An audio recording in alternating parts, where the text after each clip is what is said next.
Hey everyone, I'm Veronica Belmont. Welcome to Qore episode number 24, presented by the PlayStation Network. You know what I love about that Prince of Persia? He's so multifaceted. I mean, between the new movie coming out, a brand new video game, and a graphic novel, I just don't know how he finds the time to run his entire kingdom. Good thing we have Audrey Cleo to talk to some of his handlers to find out exactly how he does it. Hey guys, Audrey Cleo here. I'm at Ubisoft in San Francisco to see what's poppin' for Prince of Persia: The Forgotten Sands, and then it's off to WonderCon to chat with the stars of the game's big screen debut, Disney's Prince of Persia: The Sands of Time. I think that we've succeeded in doing something that many people have tried and haven't succeeded at, which is make a video game into a really good movie. And then it's time to get our first taste of Little Big Planet 2. Media Molecule has been paying close attention to your creative needs, and when I say that this is going to be a game changer, I'm not exaggerating. Hey, do I have a loose thread? And then some of the biggest names in Ultimate Fighting are going to be featured in UFC Undisputed 2010, including Audrey? Oh, only Jen's Pulver, the first UFC lightweight champion. No bigs. In addition to some action-packed Jen's pulverizing, she'll learn some fancy moves on the mat while we take a closer look at the game. And then it's time for another homecoming. We don our avatars to check out some of the hottest home hotspots inspired by some of our favorite games. Now, if only we could get some new furniture for the Qore Bachelorette pad. Audrey also takes a look at the hottest Blu-ray releases of the month. So grab your sword and your sack boy. There's a lot going down in episode 24 of Qore, presented by the PlayStation Network. I'll see you on the inside.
PlayStation.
Prince of Persia: The Forgotten Sands promises to be an awesome mix of old and new. Our wall-scaling hero is back to his time-traveling ways, but with new powers at his fingertips, literally. So, what else does this Interpol have in store? I'm at Ubisoft's San Francisco office to find out.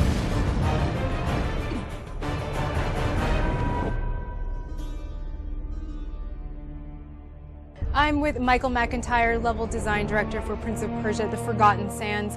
Who is the prince this time around? Is he more of the carefree spirit we saw in Sands of Time, or is he kind of getting more aggressive like we see in Warrior Within? He's actually, well, somewhere in between, since this story that we are telling in The Forgotten Sands lies in that gap between the two stories of The Sands of Time and The Warrior Within. He's a character that is very much going through that transition, because he was a very different character in those two games. For a lot of players, it felt almost abrupt. As I And so we're going to go through step by step. We get to show some of the bad things that would happen to someone to bring them from one place to the next. Why is he so obsessed with power? What did this do to him? Prince of Persia makes its big screen debut the same time that Forgotten Sands comes out. And did the movie influence how you design levels in the game at all, or were they just two separate things? Two separate things. We have no inside track on the film whatsoever. Even though this is the Prince from the Sands of Time, this isn't the Sands of Time story. The dagger does not come into play. So this is a separate adventure, and the prince does have time powers, but he gets that more from Razia, and she's a djinn that is associated with the elements. Primarily water for her, but she's able to have access to all the elements. And so she starts to imbue the prince with these powers so that he can fight this evil army that has been released. The ability to rewind is one that he gets early on because he's sort of bound to that. And then she starts giving him access to powers that are tied into earth, air, fire, water, all of that stuff. The four elements are something that people, they get it like that. And so we're able to create something like a water power that we don't have to explain everything in detail. People understand water, they understand how it works, and so we can play on that intrinsic understanding.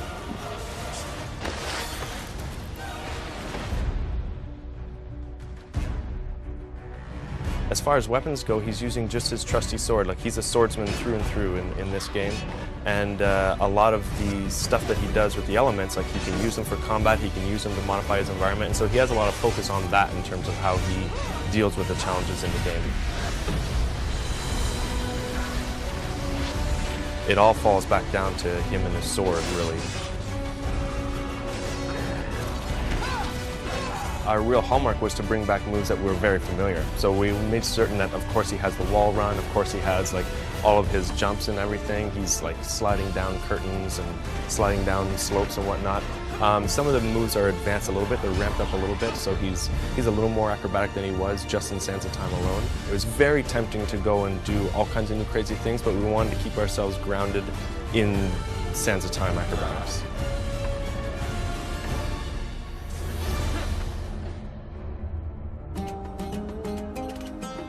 As a level designer, how do you decide how hard something should be?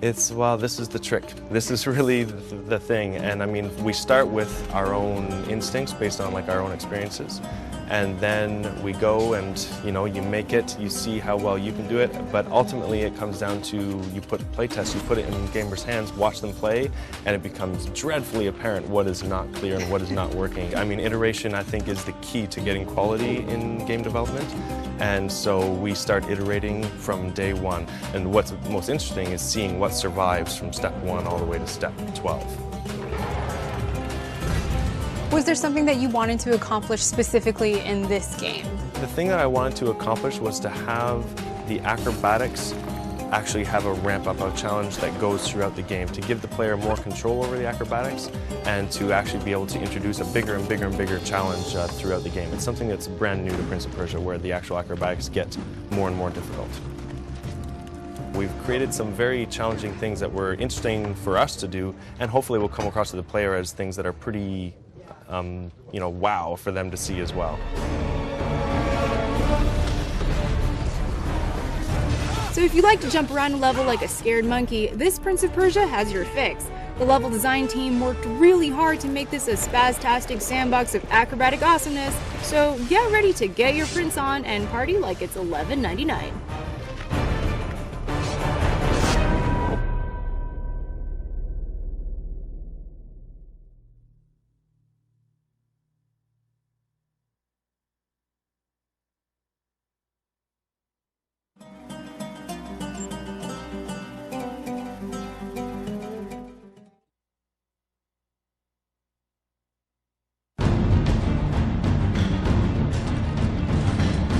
you're a fan of Prince of Persia games like we are, then you should know that this is our time. Not only do we have the new Prince of Persia Forgotten Sands game being released this month, but also an epic film and a new graphic novel as well. 3 new and unique ways to explore the adventure-filled Prince of Persia universe. So where does a die-hard fan go to get their Prince of Persia fix? WonderCon. And if there's one place for fans, this is it.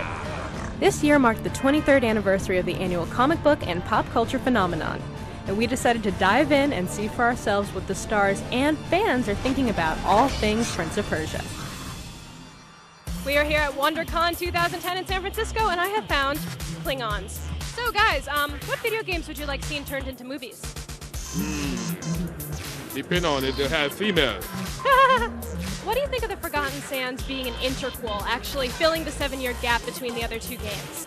All these different games have such amazing stories to them. To actually figure out why they are doing things is an amazing concept. I really like being able to see that full scope of video game, movie, or movie to video game, and just see how the 2 compare. Kind of like you would read a book and then see the movie based on the book. I think that recently a lot of video games that have been turned into movies have been doing a lot better, especially with the whole comic book genres rising up, and I think video games are coming to follow with that soon too. So I'd like to see a really good video game movie, and I think this could be it.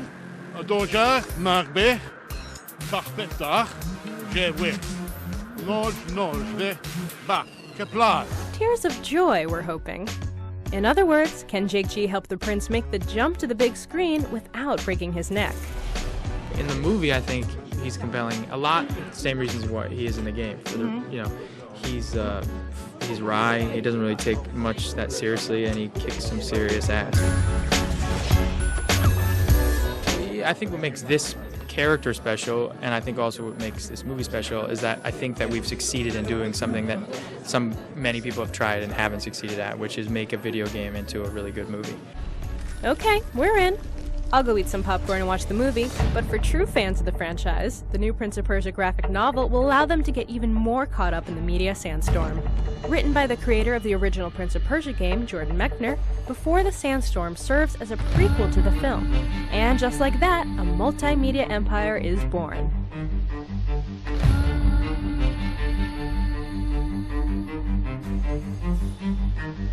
Yeah, I love games, I love movies, and I love writing graphic novels. So for me, the key is to really sort of respect each of those art forms for what it is, and not try to slavishly copy something that worked in another medium. For me as a writer, it's a totally different approach to the story. So I didn't think it would make sense to do a literal beat-for-beat adaptation of the game, rather to set out to tell a story that would work as a movie. Are you not curious why an orphan from the streets would be chosen to become a prince? I loved movies as a kid, actually before video games had been invented. But, I love games. I've been making games for 20 years. I love graphic novels. For me, I couldn't ask for anything more than to continue to work in all 3 of these art forms that I love. We love it when franchise creators stay involved as media empires grow, but what about the fans? Are you excited about the movie? Yeah, it should be. I'm hopeful that we finally get, this is the movie that kicks it over, like the superhero movies, finally came into their own. It's time. It's totally time for games, and I hope that Jake Gyllenhaal and the whole series is the way it goes with Prince of Persia. It's hopefully the one. So there you go. If you can't trust Nightcrawler, who can you trust?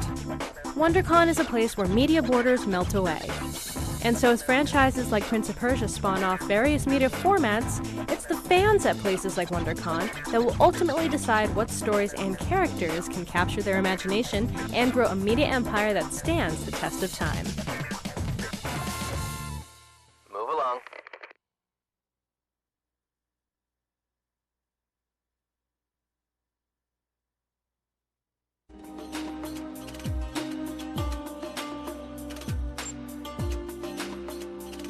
Welcome to our Prince of Persia pop quiz. Get it? Prince of Persia has been around for over a decade, so how much princely knowledge have you retained? Let's find out.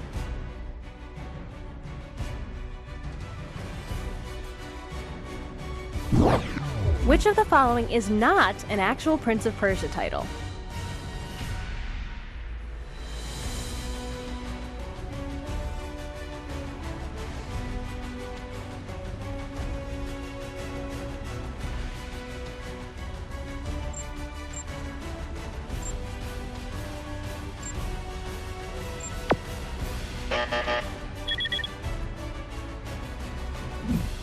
Though the original Prince of Persia was ported to a vast variety of platforms, on which platform did it originally release in 1989?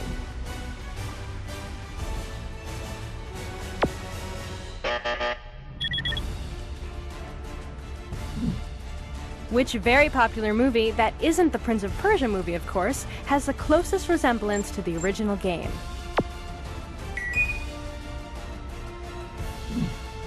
Who doesn't love a prince? Our very own Prince of Persia usually has a love interest in every game, but one of these girls isn't one of them.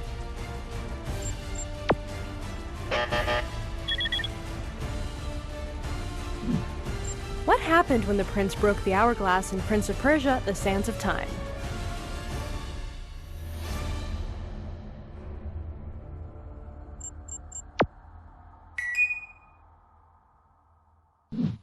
Which one of these locations was not used in any of the Prince of Persia games?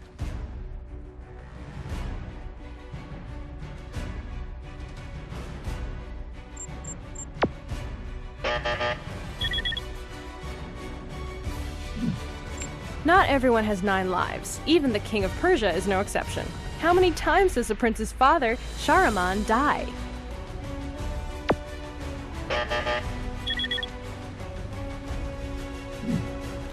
Ragnar, the final boss in the third game, Prince of Persia 3D, is half man and half this.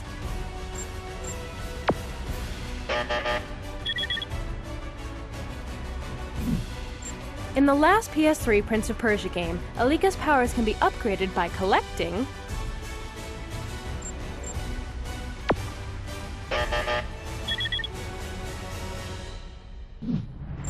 In which game was the Dark Prince first introduced?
Little Big Planet tickled the creative lobe deep in our brains and left us itching for more. Finally, Little Big Planet 2 is here to scratch that itch and blow our little minds. Media Molecule has taken the lessons learned from the original groundbreaking game and combined them with big ideas from the community to make Little Big Planet 2 a powerful creative tool that would make any artist giddy with anticipation. But you gotta wonder, when your players have gone above and beyond the call of creativity, where do you take them next? Obviously, we've spent a lot of time looking at the user-created levels and content from Little Big Planet 1. We're constantly, inspired ourselves and amazed at what people have done. I mean, the thing about the community has been that they are incredibly quick to push the boundaries. I mean, that's the bottom line. Our stated aim from the beginning of LBP was learn from the community, and when we were first writing it, we'd have these moments of doubt where we were like, can people actually create amazing levels with this? We had to explain it to ourselves, to the press. This time around, we know what the community can do. It was astounding, so now we can really build on that. Typically, when players find a bug in a game, they use it for an unfair advantage against other players. In this case, it seemed to help the community flex artistic muscles. There's a bug which they found called the 50-layer bug, and we totally didn't know it was in there. We didn't catch it when we shipped the game. But people have been using it to create levels that just have visual impact, and they rebuild backgrounds that officially they weren't allowed to do, but they've just done it anyways. The last level design guy that we hired was from the community. So he was doing things that we just couldn't work out how he was doing it. I think he was originally a builder, a construction worker in the UK, and now he's a game designer at Media Molecule. While the tools Media Molecule gave users were very powerful in the original game, the players decided to take the idea of play, create, and share to a whole new level. Literally. With Little Big Planet, there was a tiny minority of brilliant creators who basically bent the rules and created shooters and arcade games and not just platformers. Because when you think of LBP1, most people see a platformer. Now, Sackboy is still going to be in the new game, but the cool part is that we wanted to bring that idea of building not just platformers to everyone, not just the hardcore of the creators, but with LBP2, you'll have all that flexibility made easy for everyone. And the upside for the really powerful, hardcore creators is that they then get an extra boost up into even more crazy territory, which I can't predict, but I hope it'll be amazing. With Little Big Planet 1, you could describe that as an editor for platform games. With Little Big Planet 2, we actually want to make it a platform for games. We want to broaden what's possible with the tool. It's still going to cater for and build upon what we had before, physics, platform type games, but it isn't just platform games now. You can create a racing game, or a shooting game, or a fighting game, or a game that doesn't even have a definition yet. Media Molecule learned very well that by giving the community tools, they would build amazing things. Not only will you have large-scale game development tools, Sackboy will be getting a few tools of his own.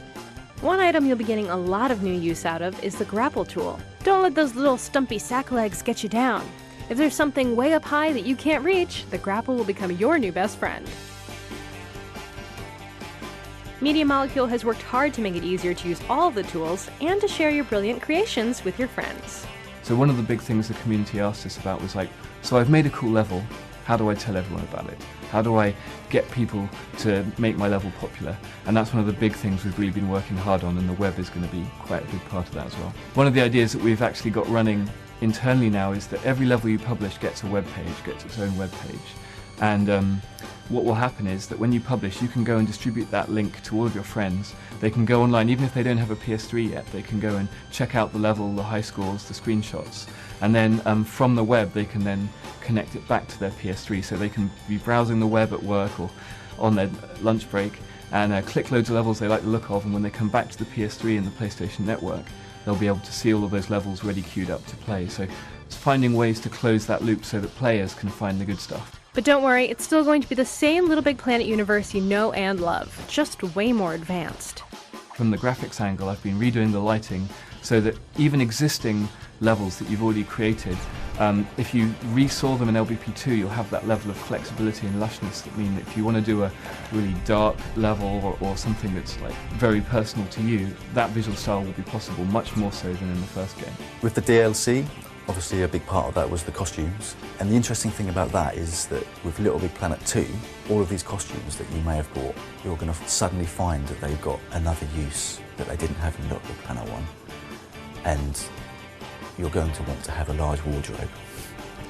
Indeed you will. That's right, you won't be the only sack in need of some style and threads. In LBP2, you'll be able to create, resize, customize, and program your own AI sack bots that will follow your every command. And since most people play Little Big Planet's multiplayer, you can bet that there will be tons more features for you to play Little Big Planet 2 with your friends. And though the devs aren't talking now, our sources reveal that we'll hear much more about Little Big Planet 2's multiplayer at E3, just around the corner. With Little Big Planet 1, after a fairly short amount of time, we had over 1 million levels. And the aim with Little Big Planet 2 is that in a similar amount of time, we'll have over 1 million games. That's the dream. Little Big Planet 2 promises to give you and your friends easier and more powerful tools to play, create, and share your genius levels. And now, even games. And we can't wait to see what kind of amazing stuff you come up with. For more in-depth coverage of Little Big Planet 2, be sure to pick up the August issue of PlayStation, the official magazine, on newsstands June 29th.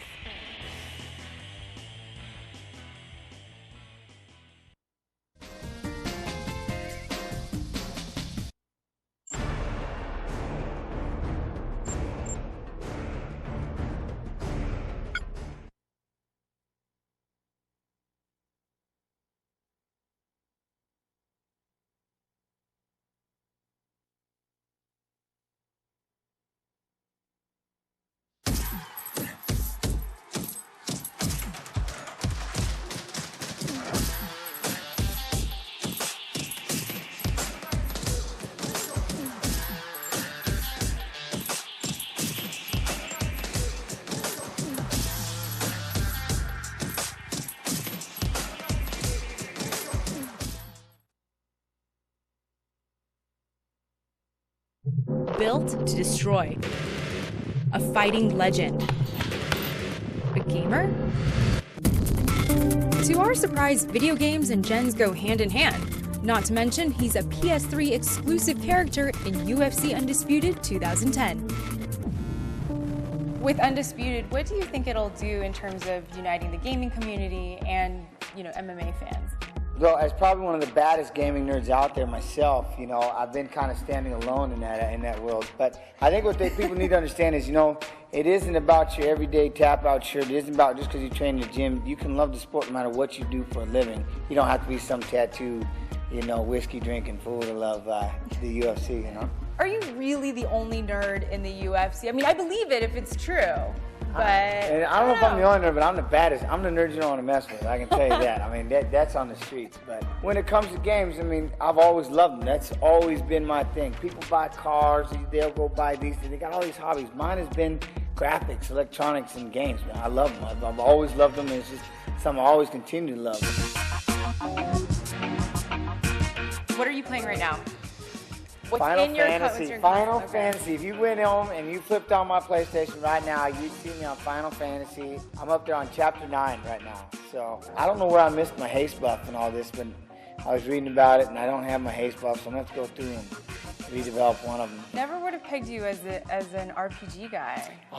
You know what? I love it. I'm going to tell you why, and this is no joke. I've always loved the idea of elves, night elves, and things like that, Dungeons and Dragons.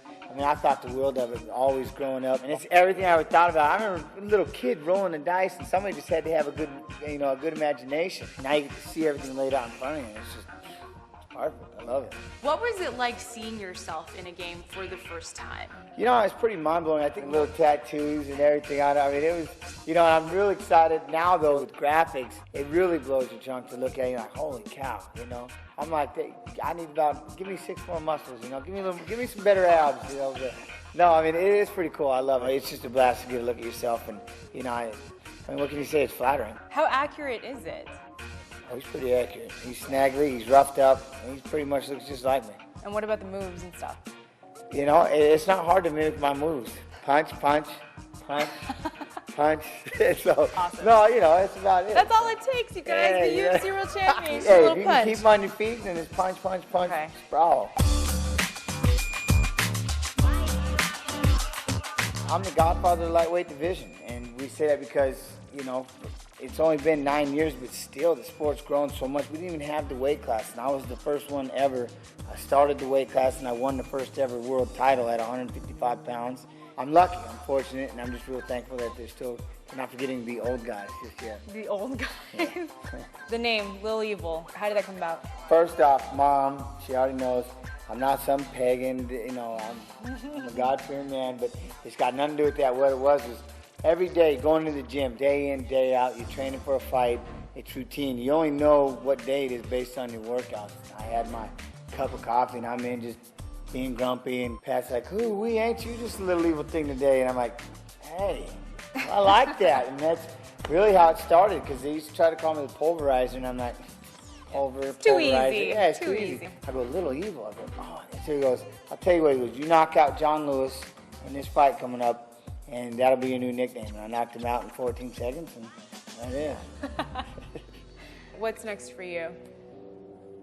This gym right now, you know, train others, work out, coach these kids, make that decision. Am I done? I don't know. Let's see. I'm not saying it. It doesn't matter. You ain't getting it out of me. Right. I don't want else to be able to yet either. Okay. I don't know. So, but right now, man, I'm gonna hang out at this gym. I'm back home in Boise, first time in 10 years. So got some great fighters coming up. I need to enjoy it and figure out what's going on up here. I need to play some UFC actually on PlayStation. I'm not lying. And just figure out what it is I'm going to do, you know, with my game plan. Is it time for retirement? Time will tell. What we do know is that even if not in the ring, Jens will still make just as much of an impact as he did when he was.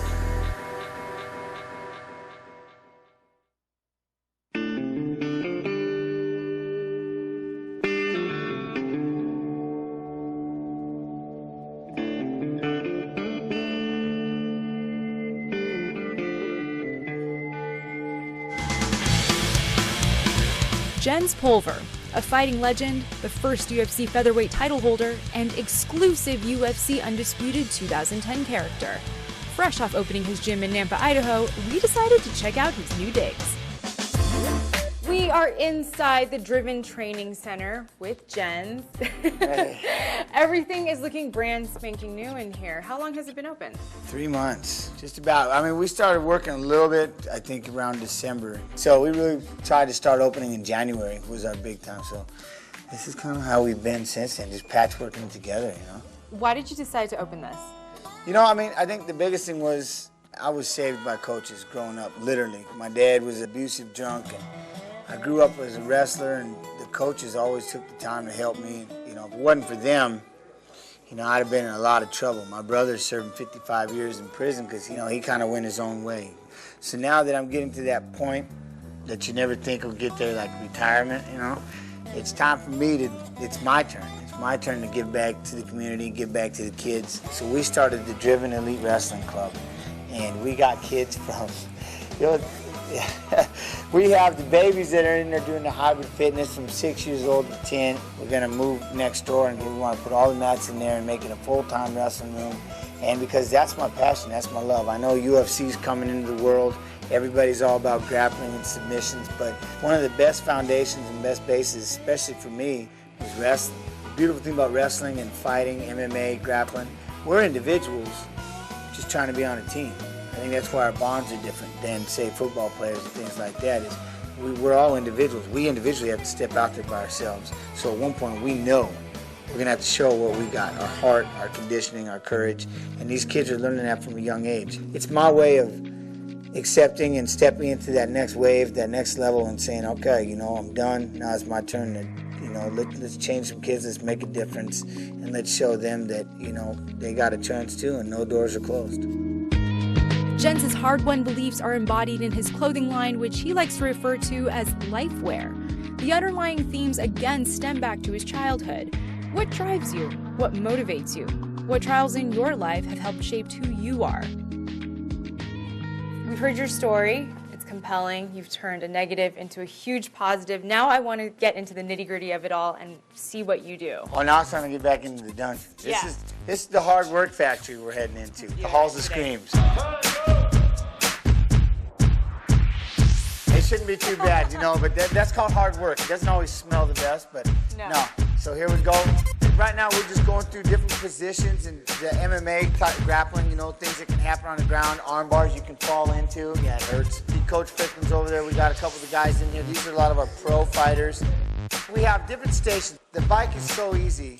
Why not have the aerodyne where it's the full anaerobic aspect of it? When you're a fighter, you need to be aerobically in shape, but you also need to be anaerobically in shape. And that's with all the wrestling, the clinching, the pulling, all the burn that you get in your arms. If you look straight down, these are all different things. Like we'll sit here and do our footwork. We'll come here, as he calls it out, angle. So it's like hopscotch with a twist. This is our favorite. Yeah, not cool. You gotta have cool? it. That's pretty cool. Yeah, no, you gotta have it. Okay. Well, obviously the smaller one is what we do. We start banging away with the sledgehammer. You can use the bigger one. But this one's about 300 pounds, and this is our flipping tire. A lot of things we'll do is we'll throw our jabs, we'll come underneath, bam, come up, roll it like a wrestler, and then we're gonna push it. It's your job then at this point, in, turn, and we're back down to do it again. So it's absolutely a nightmare. I'm kind of sweaty after one. What in the world is this thing? Yeah, these are my burn machines. Couple of things. You hold it straight out, definitely with the bigger ones, and I sit here and I warm up my shoulders, coming back and forth this way. What I really love about this thing is, say I'm hitting the speed bag, keep my elbows in, and so I'm cranking off punches here, and the closer you get, you start to really feel it in here, and then we'll rotate in. Now we're hitting, and you just keep burning. You give it a whirl. You start to feel that right here. You're gonna do elbows in on the uppercut. I feel like I could hit myself with this. Okay, so now we're into my favorite area. Grappling is cool, but I like the punching. So, first bag we have here, this is obviously just our heavy bag here that we want to work on all our shots, all our punches. And then we move into our teardrop bags, and we're throwing the knees in here. Got a double end bag here. Now this is more about speed. Move out the way. And this thing's coming right at you, so you want to... And then this is my favorite bag here. This is my uppercut bag, so we sit here and everything's about going light here, bang, and then you're ripping uppercuts. So it's all about in close fighting and hands up right here. So, or if you still have aggression, we move into the next area, and that's the cage. This is showtime. And as you feel it, I mean, you can just kind of feel it when you shut the door and you look around and you're like, okay, I'm boxed in, I'm closed in. But this is the place, and I mean, what's real weird is like you'll be standing here, and then all of a sudden the other guy, he's standing across the way, and you know as you're standing there looking, it's like, oh dear Lord, I'm in the middle of the, you know, I'm in the middle of a big arena, I'm in Sacramento, I'm in Vegas, and there's thousands of people screaming, there's cameras all over the place, and it's just like, woo! So the best way to simulate it is to have the real deal. So getting it as close to the real deal as possible, does that mean that you have ring girls, and can I be one? You can be the ring girl. Because when I step into this, I'm missing a placard here. You know what? I didn't think about that. We should have a ring girl. Yeah. You're hired. It's you. Yeah, there it is. You be the first driven ring girl right here. I am finally in the cage with Jens and Tony, the Freak Fricklin, coach of Driven Training Center. And one of the biggest selling points of UFC Undisputed are all the submissions. And you guys are going to show me a couple of them, and I'm going to be able to try them out on Jens. Yep. Yeah. Yeah, that's awesome. No, what? How do you put Jens into a state of submission? How about a little shoulder lock? You might have pressure here. I just take both hands. I push it down, lock my elbow to his ear, bring this hand underneath, and I take the back of his hand like I'm drawing a paintbrush down a fence. Okay? So not flexible right now. That's called the Americano. Let's give that a try. On your face, but you don't want him touching your face. Right down there, watch your manicure he just got. Slide that under here. Draw this up just a little bit. And now when you bring your elbow off. Okay. Okay, good. Stop. Right. Okay, let's try it again. So you want to get this hand out of your face, take both hands, and push this down on the floor. Boom, that's almost halfway there. Let's say Jens is real strong. This is one of my favorites. Linking submissions together is like our biggest thing. Okay. So the first one you might not get, but his reaction to it might give you something else. So say he starts to power out and straighten his arm. Take your right hand off, put your elbow over on this side, and draw this elbow back all the way and get around his head. Now circle around his head. Now grab your hands like this, like you're saying bafangu. Okay, take this, and I'll squeeze this on his hand. And he's tapping. Okay. Good job. Oh, good. I'm gonna laugh when it hurts, man. That's awesome.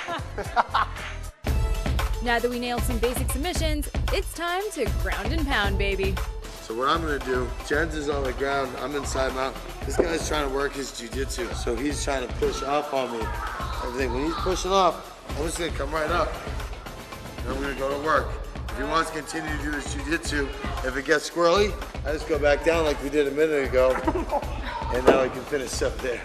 Just for S's and G's, let's get down and push up to this. Almost like we're on the beach in Hawaii, getting ready to take surf lessons. So when I say 1, 2, 3, we're gonna pop up to one knee and have your other foot out. Okay, so 1, 2, 3, boom, right here. Now your hip is straight. You never want to sit on your heel, you lose balance, you lose dexterity. You control hip straight. And now nice, straight punch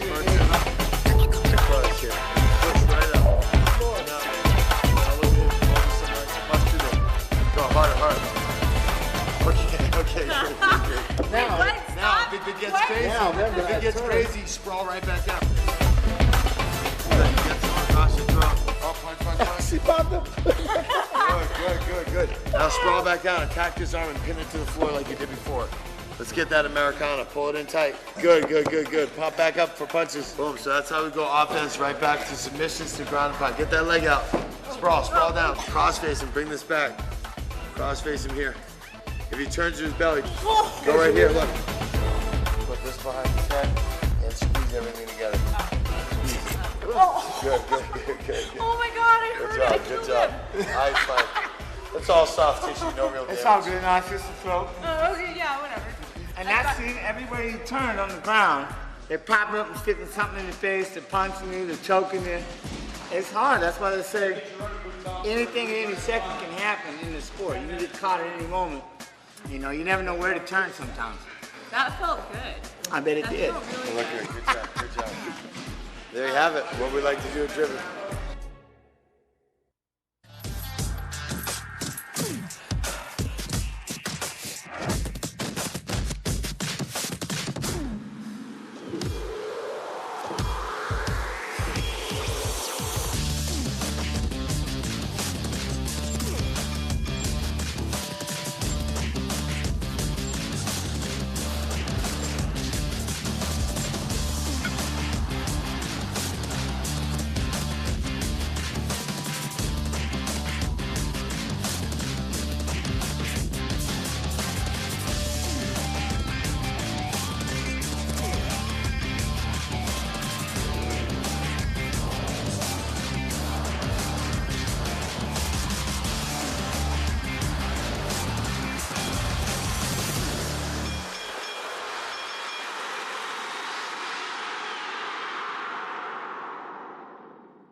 Sony has made some major renovations to PlayStation Home this year, making it prime real estate in the PSN community.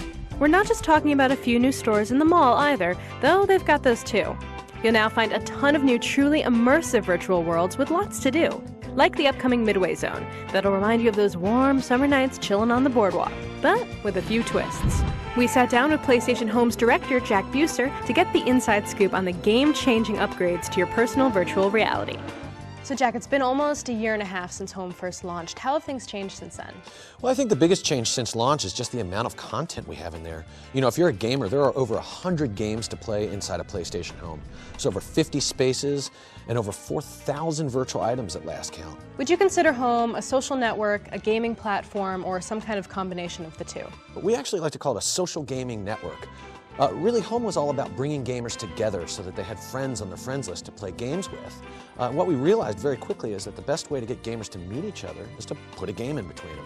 So that's really what Home has become. It's just a world of games connecting gamers together. So come on in and get comfy as Jack shares his don't miss picks of the shiny new additions to PlayStation Home.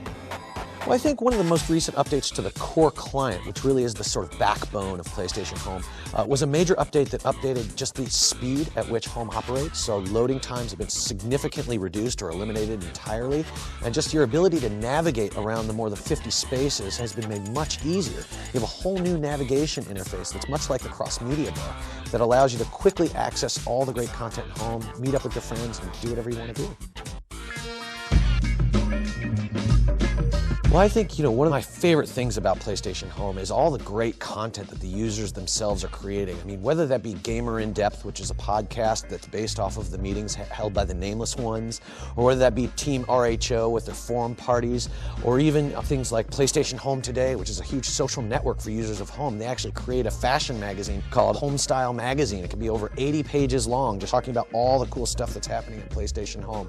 You know, the Homelings, which are cool, like alien-looking guys walking around in white suits. I mean, the community is just so creative and so inventive about the content that they actually bring to PlayStation Home. Now, that's by far my favorite stuff going on in Home. Big up to the Nameless Ones. That's right. My boys. I notice a lot of new personal spaces. Why do people invest so much time and money into these spaces? The cool thing about personal spaces is that just like avatar clothing, they're an expression of yourself, but they're one that your friends can all enjoy. So if you have a personal space, whether you've purchased it or whether it's been unlocked from a game like Batcave from Batman Arkham Asylum, you can actually invite your friends back to that personal space to enjoy it with you. So I personally have the Waterfall Terrace. It's one of my favorite ones. It's a house carved into the trunk of a tree, and it's got a fishing mini game in there that's just a ton of fun. And I love to invite my friends back to check it out, and they can come in and play the game for free. It's awesome. I've noticed a few new stores have popped up in the mall. What are some of the more popular shops? What are people buying? Well, for me personally, it's all about the LucasArts store. I am the Stormtrooper running through the Central Plaza.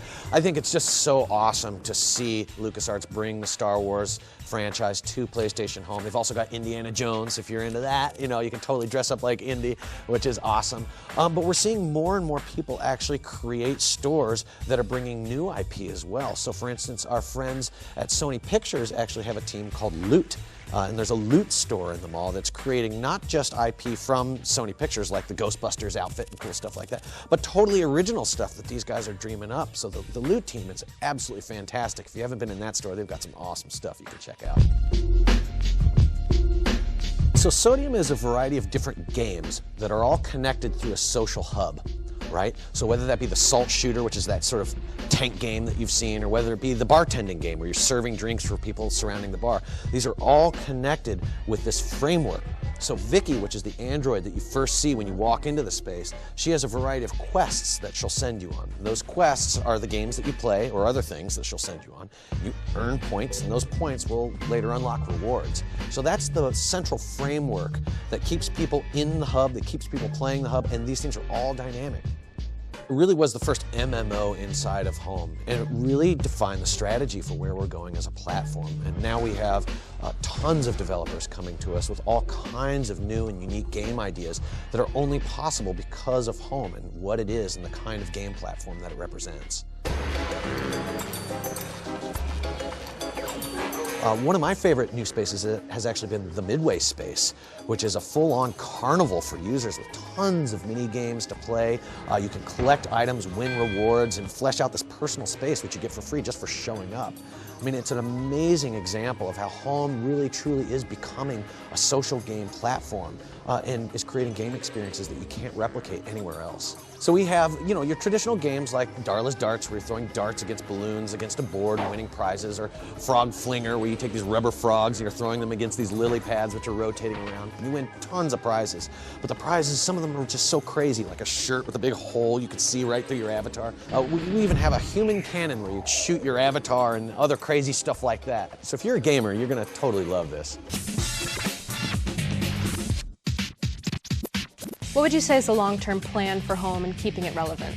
Well, I think really our vision is that we are connecting gamers through a universe of games. You know, I always tell people, if you look 5, 10 years out, you look towards the future of where our industry is going, you can really look to home as pointing in that direction, right? This idea that you can walk into a world and just be surrounded with games to go and play, and organically just walk into these new universes with your friends, already there hanging out with you in real space, ready to play. I mean, that really is a vision of the future, which I believe this industry is heading towards.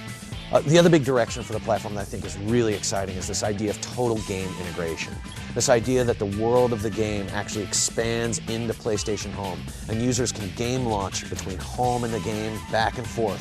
What they do in home unlocks things in the game. What they do in the game actually unlocks things in home. That's a very, very exciting new direction for the platform. Oh yeah, we can get behind that, especially if it means free unique items that we can use in our favorite games. This is one very cool, very real way that home is coupling with other games on the PS3, and we'll be seeing a lot more like it in the future. I think that, you know, home, what we're doing today, the business models we're innovating with, the new types of game experiences that you can experience on the platform really represent the future of the game industry. From meeting up with friends to launch into games, to exploring the ever-evolving MMOs, it's nearly impossible to run out of things to do in home. And when in doubt, we can always start a flash mob dance party. Take us out, Aliens vs. Predators!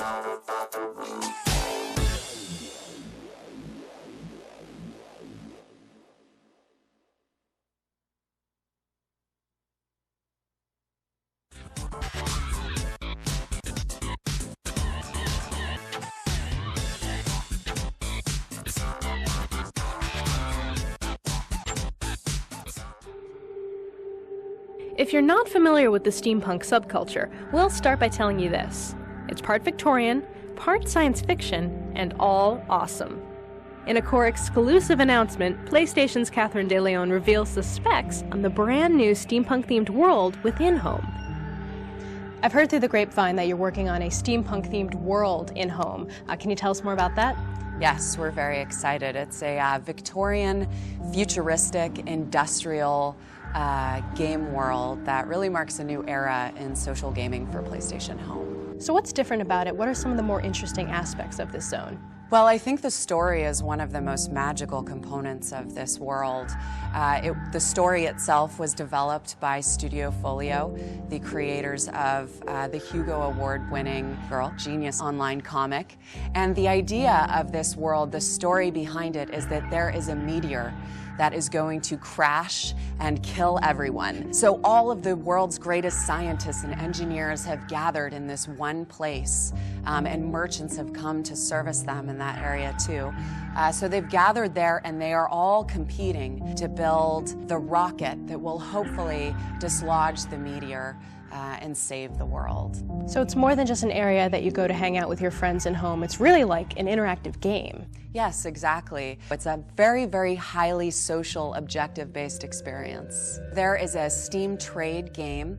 What this means is that players can come and they can both buy and sell resources like coal, for example, and those resources can be crafted by merchants into materials that will enhance the gameplay, the actual rocket building game. I have to ask, with all these subcultures out there, why go with steampunk for this project? Jeff Nahashian, our lead artist, is actually the creative vision holder for steampunk. It's his baby. He felt that home was a world where you could do anything. And in his eyes, that meant creating a steampunk world. That was the most creative thing that he could imagine at the time. And so now that vision is coming to life. It's kind of awesome when you think about it, to have something you love so much and to be able to go into this world and use the developer tools to actually you know, build your dream and see it come to life and let people kind of walk within your world. Yeah, that's one of the most amazing things about home, that really, really hard, not so sexy stuff, monetization, networking code, all of that is handled for you if you're a developer. So it really frees you up to you know, focus on design and gameplay and to pour all of your passion into those creative venues. One of the main features of this whole steampunk culture is the outfits and the costumes. I imagine we're going to see a ton of that in this new world. Yes, absolutely. The fact that we're making a steampunk world provides so many opportunities for role play. We would really be remiss if we didn't provide lots and lots of costuming opportunities. So a very hearty steampunk store then. Yep, absolutely. Nice. Gotta get the goggles. I'm really digging the whole sci-fi old-timey thing, but hey, the goggles might not be for everyone. Fortunately, there are lots of new ways to cater to many different tastes inside of home. Just start exploring, and you'll find a zone that fits you.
Hey guys, summer is almost here, and I know you're itching to bust out the SPF, but hold up, your PS3 needs a little Blu-ray love before you start scheduling all those weenie roasts.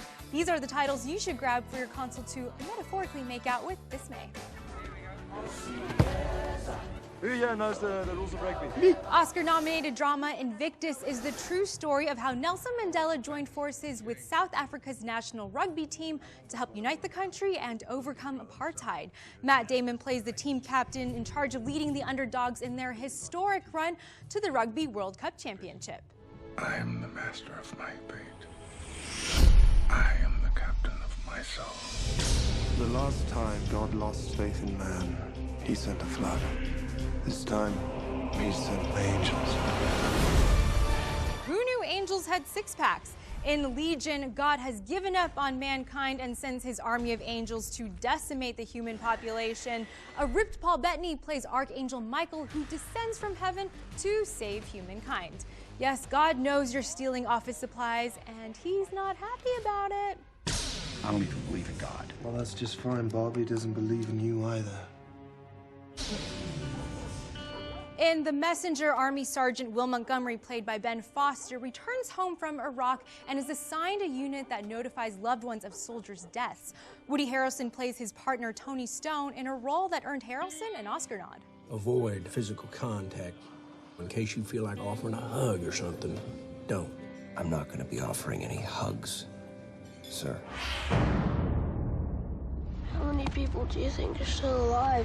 In the world, not very many. Based on the Pulitzer Prize-winning novel by Cormac McCarthy, The Road stars Viggo Mortensen and Charlize Theron. Set in a post-apocalyptic America, a father and son team must travel southward for warmer weather and their own safety. Along the way, they battle gangs of marauding cannibals while trying to preserve their own humanity. Mr. Craven, we have things to talk about. Like your name and what you're doing here. Edge of Darkness stars Mel Gibson as a Boston homicide detective whose activist daughter is murdered. After digging deeper into her work life, he uncovers a world of government conspiracy and corruption, and it's up to him to find out who exactly is behind it all. What does it feel like? Think all vampires are glittery and wimpy with emo haircuts? Think again. In Daybreakers, a pandemic has turned most of the world into vampires, but now human blood is in short supply.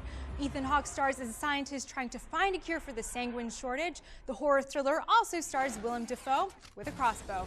Yeah, suck on that. So soak up the last bit of spring in the safest way possible in your recliner with your remote and your PS3, because new Blu-ray has never left unsightly tan lines. I'm Audrey, and I'll see you next month with more titles fresh for the picking.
PlayStation.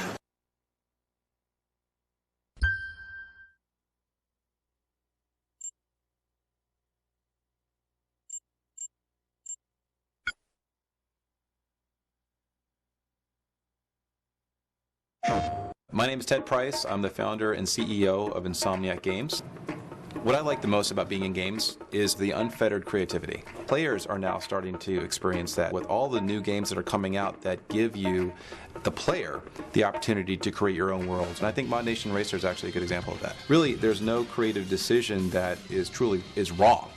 We can just continue to experiment until we get something that feels right. And I love the control that I get over these mods. It is pretty awesome. What's cool is that I can pretty much apply this stuff as fast as I'm thinking about it. I'm Ted Price, and this is my mod.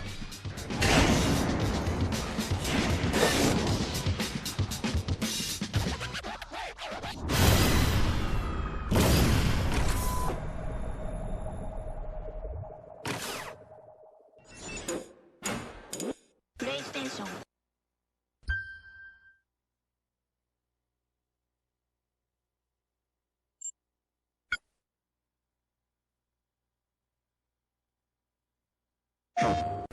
Okay, here we go. This is David Jaffe. I am the co-founder of a game studio called Eat, Sleep, Play. Once a week you wake up and go, okay, I'm pretty freaking lucky that I get to do this. But it is still really hard. And I was like, who out there would actually want to do this just for fun? And then I got to play Mod Nation, and within 5 minutes, I was creating tracks. And something like this is great, because all you really have to do is, you know, you're moving the stick around and you're driving the track, and as you drive it, you create it. When they first emailed me the pictures of Sweet Tooth and Kratos for Mod Nation, you know, they're cute. I mean, they're cute. Yeah, it's pretty freaking sweet.